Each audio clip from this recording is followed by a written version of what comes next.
नमस्कार विद्यार्थी मित्र मैत्रिणींनो, करंट अफेअर्स बाय मेघाली या आपल्या युट्यूब चॅनलवरती तुमचे मनपूर्वक स्वागत आहे. इथे आपण डेली करंट अफेअर्सचे इम्पॉर्टंट 12 क्वेश्चन्स पाहतोय, जे तुम्हाला आपल्या येत्या एमपीएससीच्या सर्व एक्झाम्समध्ये, सरळ सेवांमध्ये आणि केंद्रीय परीक्षांमध्ये नक्कीच पाहायला मिळतील. त्यामुळे आपल्या चॅनलवरती जर तुम्ही पहिल्यांदा आले असाल तर चॅनलला लाईक करा, जास्तीत जास्त विद्यार्थ्यांपर्यंत आपल्या चॅनल शेअर करा, सबस्क्राईब करा. सगळ्यात महत्त्वाची गोष्ट, लेक्चर शेवटपर्यंत पहा, यातला एकही प्रश्न स्किप करू नका. तर पाहूयात आजच्या म्हणजेच 11 एप्रिल 2026च्या चालू घडामोडी.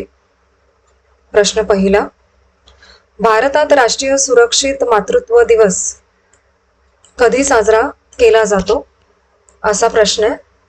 तर याचे योग्य उत्तर आहे पर्याय क्रमांक बी, 11 एप्रिल राष्ट्रीय सुरक्षित मातृत्व दिवस.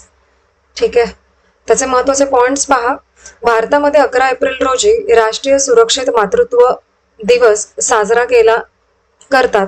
गरोदर महिलांच्या आरोग्याबद्दल लोकांमध्ये जागरूकता वाढवणं हे या दिवसाचं मुख्य कारण आहे. आणि भारत हा दिवस अधिकृतपणे साजरा करणारा पहिलाच देश आहे. म्हणजे असा दिवस साजरा करणारा भारत हा पहिलाच देश आहे. आणि 2003 मध्ये भारत सरकारने हा दिवस साजरा करण्याचा निर्णय घेतलाय.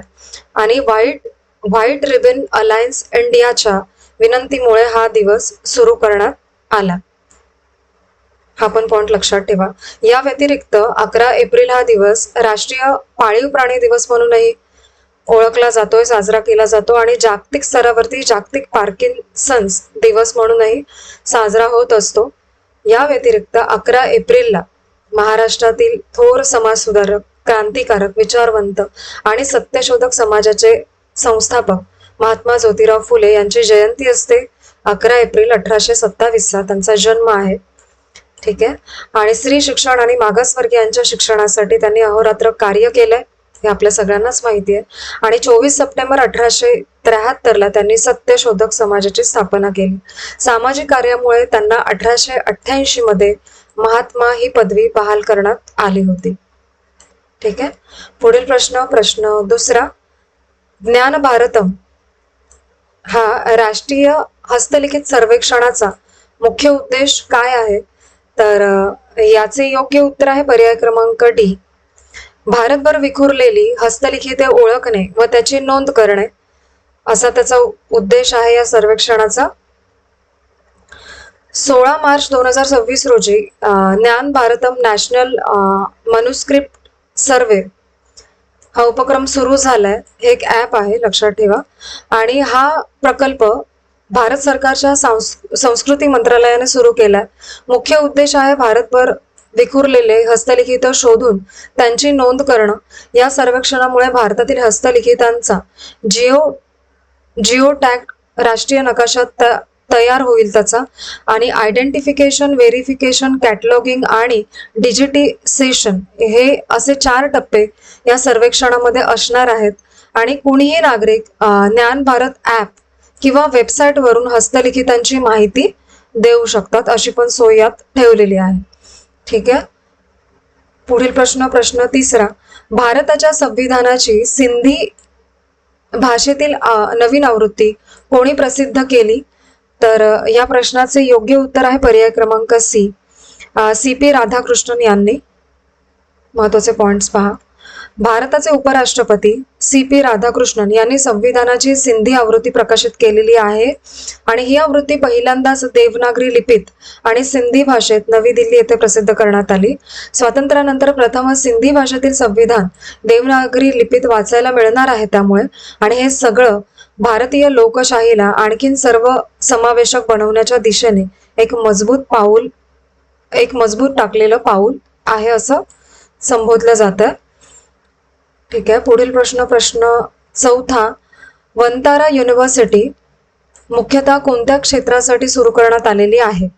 तर याचे योग्य उत्तर आहे पर्याय क्रमांक ए, वन्यजीव संवर्धन आणि पशुवैद्यकीय शास्त्र यासाठी. महत्वाचे पॉइंट्स पहा या प्रश्नाचे.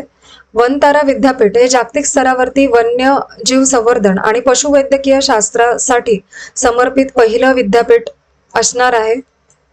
ठीक आहे, हे विद्यापीठ गुजरातमधील जामनगर येथे उभारलं जात आहे. मुख्य उद्दिष्ट आहे प्राणी कल्याण, संवर्धन आणि संशोधनाला नवी दिशा मिळवून देणं. या उपक्रमाचं नेतृत्व अनंत अंबानी करत आहेत आणि विद्यापीठाला प्रेरणा प्राचीन नालंदा विद्यापीठाच्या तत्वांमधून मिळालेली आहे असं त्यांनी सांगितलंय. आणि येथे अंडर ग्रॅज्युएट, पोस्ट ग्रॅज्युएट आणि खास कोर्सेसही शिकायला मिळणार आहेत. आणि अभ्यासक्रमामध्ये wild life medicine, surgery, animal nutrition आणि बिहेव्हिरल सायन्स यांसारखे विविध विषय शिकवले जातील असं त्यांनी त्यात सांगितलेलं आहे. पुढील प्रश्न क्रमांक 5. मार्च 2026 हा जागतिक स्तरावरती कोणत्या क्रमांकाचा सर्वात उष्ण महिना ठरलेला आहे? तर हा 4थ्या क्रमांकाचा ठरलाय. पर्याय क्रमांक डी बरोबर आहे.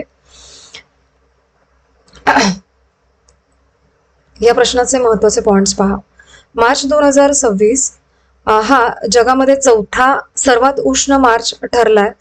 या महिन्यातलं तापमान पूर्व औद्योगिक काळापेक्षा 1.48 अंश सेल्सिअसने जास्त होतं. जानेवारी ते मार्च 2026 या कालावधीत देखील 4था सर्वात उष्ण महिना हा नोंदवला गेलेला आहे.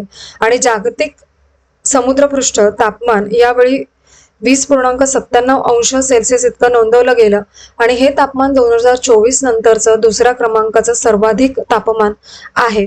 आणि 2026च्या जुलैपर्यंत एल निनो येईल असा अंदाज आहे. आणि एल निनोमुळे तापमानात आणखीन वाढ होऊ शकते. आणि या फिनोमेननमुळे उष्णतेच्या लाटा वाढू शकतात आणि पावसाच्या पद्धतीत बदल होऊ शकतो. आणि हरितगृह वायू हे तापमान वाढीचं मुख्य कारण आहे. ठीक आहे. पुढील प्रश्न अल निनो बद्दल थोडंसं जाणून घ्या. अल निनो म्हणजे प्रशांत महासागरातील पाणी सामान्यपेक्षा जास्त गरम होणे. अल निनोमुळे जागतिक तापमानात प्रचंड वाढ होत असते आणि समुद्रातील उष्णता वातावरणामध्ये पसरल्यामुळे तापमान वाढत असतं. अल निनोमुळे पावसाचे प्रमाण कमी होते, हा पहिला इफेक्ट होतो आणि त्यामुळे दुष्काळाची परिस्थिती निर्माण होऊ शकते. अल निनोचा परिणाम आशिया आणि युरोपमध्ये अधिक जाणवतो आणि भारतात अल निनोमुळे मान्सून कमकुवत होऊ शकतो. आणि अल निनोमुळे पृथ्वीवरील हवामान अधिक उष्ण आणि अस्थिर होतं. ठीक आहे. हे साधारण अल निनो बद्दल माहिती होती, लक्षात ठेवण्याचा प्रयत्न केला. पुढील प्रश्न 6. माउंट एव्हरेस्ट सर करणारे पहिले अमेरिकन जिम विटेकर यांचं निधन कितव्या वर्षी झालंय? तर याचे योग्य उत्तर आहे पर्याय क्रमांक सी. 97व्या वर्षी त्यांचं निधन झालंय. महत्वाचे पॉइंट्स पहा. जिम विटेकर माउंट एव्हरेस्ट सर करणारे पहिले अमेरिकन होते. 1963 मध्ये त्यांनी नवाब गोम्बू यांच्या सोबत एव्हरेस्ट शिखर चढाई केली होती आणि त्यांच्या कामगिरीमुळे अमेरिकेत गिर्यारोहणाला मोठा वापर आणि ओळख मिळाली होती त्यावेळेस. आणि 1990 मध्ये त्यांनी आंतरराष्ट्रीय शांतता एव्हरेस्ट मोहिमेचं नेतृत्व केलं, जिथे अमेरिका, सोव्हिएत संघ आणि चीनचे गिर्यारोहक एकत्र आले होते. आणि नॉर्थ कास्केड्स नॅशनल पार्क आणि रेडवूड नॅशनल पार्क यांची स्थापना करण्यातही त्यांचा महत्वाचा वाटा आहे. पुढील प्रश्न 7. वन हेल्थ समिट 2026 कुठे आयोजित करण्यात आले? तर ते पर्याय क्रमांक डी बरोबर आहे. लिओन, फ्रान्स येथे. महत्वाचे पॉइंट्स पहा या प्रश्नाचे. वन हेल्थ समिट 2026 7 एप्रिल 2026 रोजी झालं. ही शिखर परिषद लिओन, फ्रान्समध्ये झाली आणि इमॅन्युएल मॅक्रॉन यांच्या नेतृत्वाखाली ही परिषद पार पडली आहे. विजन टू ॲक्शन या संकल्पनेवरती खास भर दिला गेला या दरम्यान. आणि मानव, प्राणी, पर्यावरणाचं आरोग्य जपणं हे मुख्य उद्दिष्ट यामध्ये ठरलं आणि महामारी रोखण्यावरती विशेष लक्ष केंद्रित करण्यात आलं या दरम्यान. टिकाऊ अन्न प्रणाली म्हणजे सस्टेनेबल फूड सिस्टीम या विषयावरती संवाद झालेला आहे मुख्यत्वे. आणि वन हेल्थ फेस्टिवल 16 मार्च ते 15 मे दरम्यान राबवलं जाणार आहे. आणि जागतिक आरोग्य संघटनेने WHO ने या कार्यक्रमाला पाठिंबा दिलेला आहे. पुढील प्रश्न 8वा. माजी CBI संचालक RK राघवन यांच्या आत्मचरित्राचं नाव काय आहे? तर याचे योग्य उत्तर आहे पर्याय क्रमांक A, रोड वेल ट्रॅव्हल्ड असं त्याचं नाव आहे.